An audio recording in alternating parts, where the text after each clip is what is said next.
Hello everyone, welcome back to the channel. और आज की वीडियो जो है आप लोगों के लिए बहुत इन्फॉर्मेटिव है, बहुत ज़्यादा इंटरेस्टिंग है, क्योंकि आज जो है मैं वो आपको ये बताने वाली हूँ कि आज कि आप अगर कैबिन क्रू के लिए सिलेक्ट हो जाते हैं तो उसके बाद जो आपकी ट्रेनिंग होती है 3 महीने की, उसमें आपको क्या एक्सपेक्ट करना है और क्या नहीं। उसमें आप क्या अपने माइंड को प्रिपेयर करके जाइएगा कि आपके साथ क्या क्या होने वाला है और आपके साथ क्या क्या नहीं होने वाला है।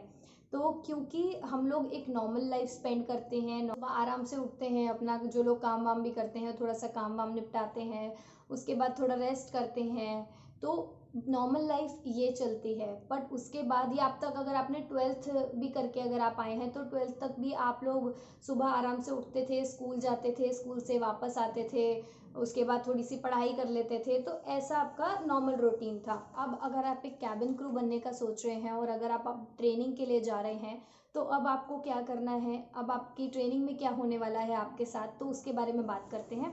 तो आपकी ट्रेनिंग में आपको सुबह 6 बजे एटलीस्ट उठना पड़ेगा, क्योंकि आपकी ट्रेनिंग 7 बजे मोस्टली हर एयरलाइंस में शुरू हो जाती है। तो 7 बजे अगर आपको ट्रेनिंग पे पहुंचना है तो सुबह 6 बजे आपको उठना ही उठना है।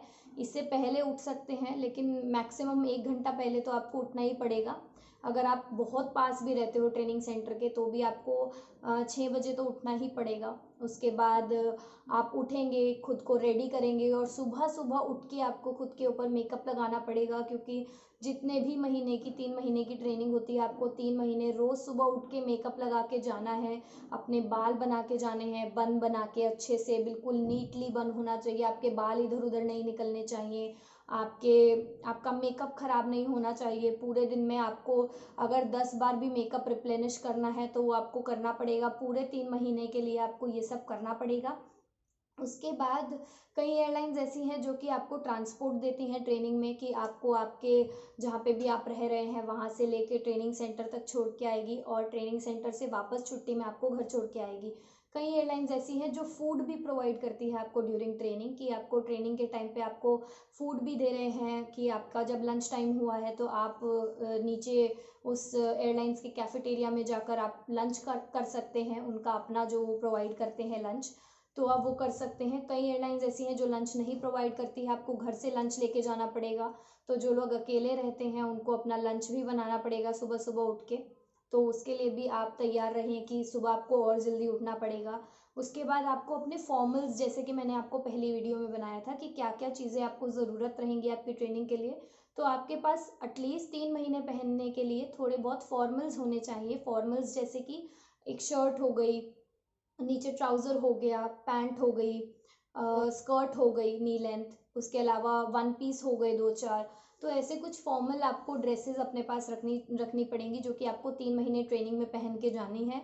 उसके बाद ट्रेनिंग में जाके आपको सुबह 7 बजे आपकी क्लास शुरू होगी, जिसमें आप लेट नहीं जा सकते हो, क्योंकि अगर आप 10 मिनट भी लेट गए तो आपकी वो टॉपिक छूट जाएगा और वो टॉपिक आपको दोबारा पढ़ाना बहुत मुश्किल हो जाएगा।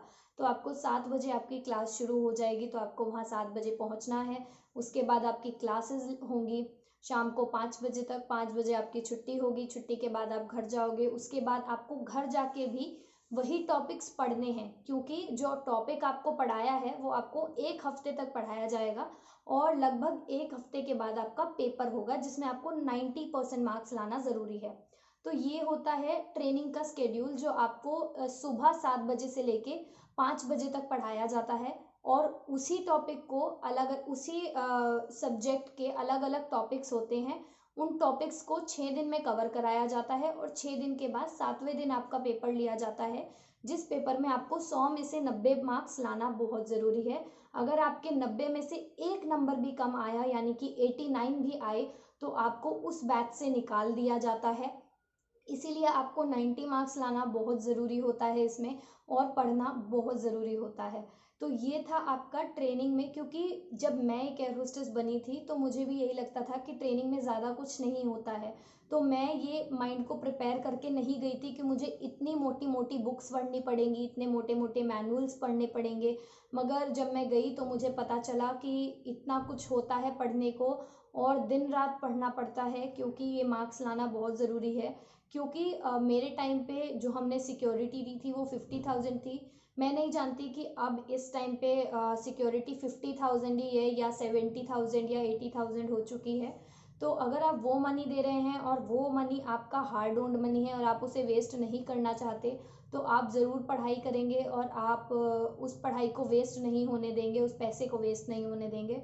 तो इसीलिए मैंने बहुत पढ़ाई करी थी। मुझे लगता है जिस तरह से आप लोग भी मुझसे क्वेश्चंस पूछते हैं, आप लोग भी बहुत पढ़ाई करेंगे और एक दिन कैबिन क्रू ज़रूर बनेंगे। Thank you so much for watching the channel. Please don't forget to like share and subscribe the channel and comment box में ज़रूर बताइएगा आपको ये वीडियो कैसी लगी और इसके अलावा आपको क्या क्या क्वेश्चंस पूछने हैं मुझसे। Thank you so much for watching the channel.